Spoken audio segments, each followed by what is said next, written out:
Beberapa ratus tahun kemudian, ketika jahiliyah semakin gelap pekat, risalah kenabian Allah turunkan kepada hamba terkasih Nabi Muhammad SAW yang membawa cahaya ke seluruh alam. Lalu 63 tahun cahaya Islam bersama Nabi tercinta kita wafat, risalah cahaya Islam ke penjuru alam tetap masih bertahan hingga hampir 1000-an tahun. Peradaban yang melahirkan pahlawan hebat dan nyata, bukan fiksi yang dibilang karya.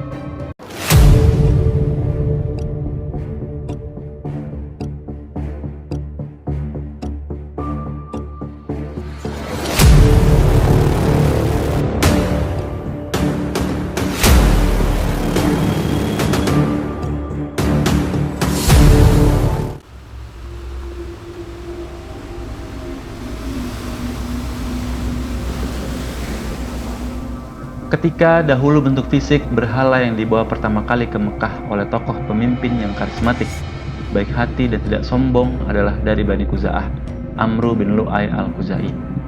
Dan adalah kota Balqa di mana berhala bernama Hubal yang terbuat dari batu aki merah yang cantik dibawa ke Mekah, kota yang membuat terkesima Amru bin Lu'ay ketika melihat banyaknya berhala untuk disembah dan tertarik untuk membawanya. Beberapa ratus tahun kemudian, ketika jahiliyah semakin gelap pekat, risalah kenabian Allah turunkan kepada hamba terkasih Nabi Muhammad SAW yang membawa cahaya ke seluruh alam. Lalu 63 tahun cahaya Islam bersama Nabi tercinta kita wafat, risalah cahaya Islam ke penjuru alam tetap masih bertahan hingga hampir 1000-an tahun. Peradaban yang melahirkan pahlawan hebat dan nyata, bukan fiksi yang dibilang karya. Dan lagi masa keemasan Islam telah hanyut dalam jurang nestapa dunia, timbul perusak pemikiran kita pada ratusan tahun lalu. Berhala pemikiran karena akal para filsuf barat sebagaimana Montesquieu, Adam Smith, Karl Marx, dan sebagainya. Di mana mereka adalah pencetus berhala pemikiran, semisal liberalisme, kapitalisme, sosialisme, komunisme, dan lain-lain.